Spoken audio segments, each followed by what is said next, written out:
Ito ang hinog na langka na na-harvest namin noong isang araw at sa puntong ito ay amin ang bibiyakin para matikman at kakainin. At sa puntong ito ay papakita ko sa inyo ang mga na-harvest naming saging. 4 na buwig ang aming nakukuha at magagandang klase.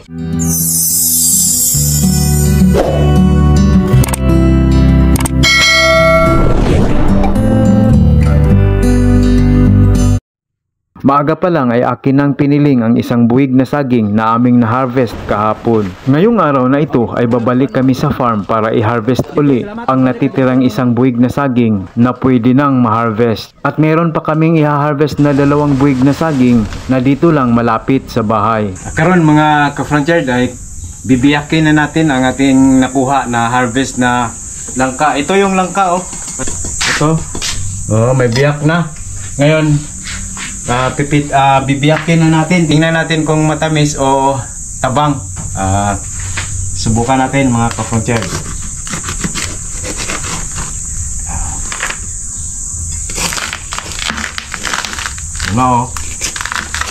Tapos tikman natin. Tamis, mabango.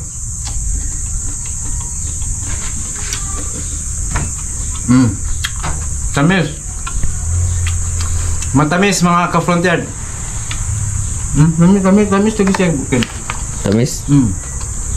At sa puntong ito ay nandito na kami sa farm at may dala-dala kaming hagdanan. Medyo mahirap kasi ang lugar kung saan natin iha-harvest ang saging, kaya meron tayong dalang hagdanan. Walang problema sa pagbiyahe kasi malapit lang tayo sa kalsada. Bago tayo pumasok ay kuhanan muna natin ng video ang bawat gilid ng ating farm. Pagkatapos ay papasok agad tayo at aking i-update ko kayo sa mga tanim natin sa loob dito sa farm. Medyo malalaki na ang mga tanim, maulan na kasi dito sa aming isla. May 2 tayong tanim na markotid na suha at ito ang una. Ang ating mga pinya ngayon ay namumunga na. Ilang buwan na lang ang ating hihintayin at matitikman na natin ang ating mga pinya. Ito naman ang pangalawa kong markotid na suha, medyo malaki na. Ganito na rin kalaki ang aking nag-iisang Eviarc Sweet Jackfruit. Ngayon ay ipapakita ko sa inyo ang aking Hass Avocado variety na nag-iisa lang dito sa aking farm. At sa puntong ito ay nandito na tayo sa puno ng iha-harvest nating saging. Medyo mahirap siyang kunin, nasa gilid kasi siya ng bahay pumuisto. Kaya may dala kaming hagdanan para hindi kami mahihirapan. At sa puntong ito ay naibaba na rin ang malaking buwig na saging. Sabot? Sabot sa... Amo dahil dito amo... Dito? Gatino. Ada ni bangan?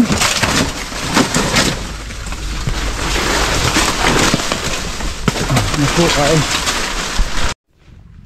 2 ka bulig ra. 2 ka bulig lang. Dito rin natin. Pikayan.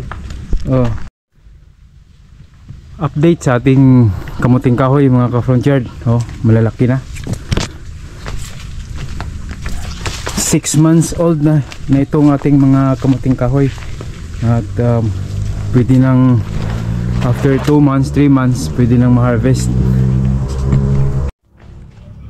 Ito na ang aking update sa aking mga tanim na kamuting kahoy. Malalaki na sila at hindi magtatagal ay maha-harvest na. Masayang tingnan habang nakikita mong lumalaki ang iyong pinaghihirapan. Ilang buwan na lang ang hihintayin ay pwede na siyang pangkonsumo. Pwedeng ibebenta para kumita ng pera.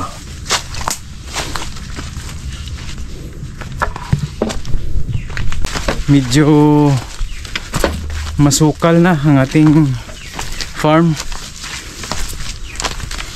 Hindi na tutukan ng paglinis.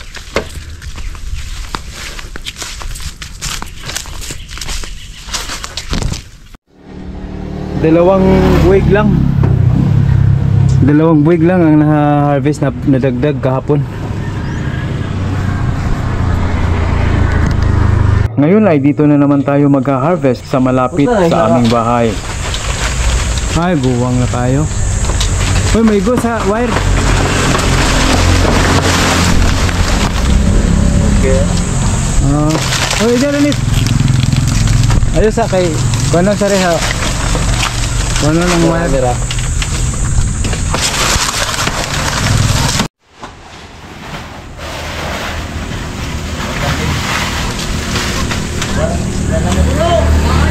Umaabot sa 4 na buwig ang na-harvest natin ngayon, kasama na dito sa malapit sa bahay. Ang lalaki ng buwig mga ka-front yard. Grabe ang laki ng buwig ngayon.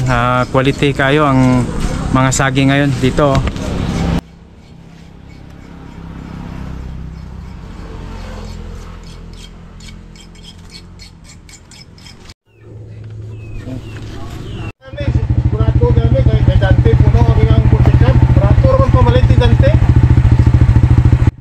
At sa puntong ito ay inumpisahan na namin ang pagpiling o pagsipi ng aming mga saging. Mayroon ding bumibili ng aming mga saging na taga rito lang sa aming isla at yung iba ay dadalhin namin sa Tagbilaran para doon ibinta. Mayroon na kasing nakontak na buyer si Michael na taga Tagbilaran kaya itong mga maiiwan ay dadalhin doon sa Tagbilaran City. Sa panahon ngayon ay hindi na problema ang pagbibinta ng ating mga produktong saging kahit anong mga produkto nga na meron ka. Isang dot-dot at i-post mo lang sa iyong telepono at makita nila agad kung anong meron ka na iyong binibinta.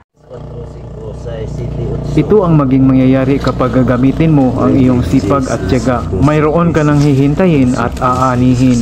Pwedeng pangkonsumo lang at pwedeng pagkakitaan. Mula dito sa Panggangan Island, Calapi, Bohol. Magandang araw at ito ang Front Yard ni Joe. Yun lang mga ka-front yard, maraming salamat sa inyong pagpanood. Ingat po kayo lagi. God bless, bye bye.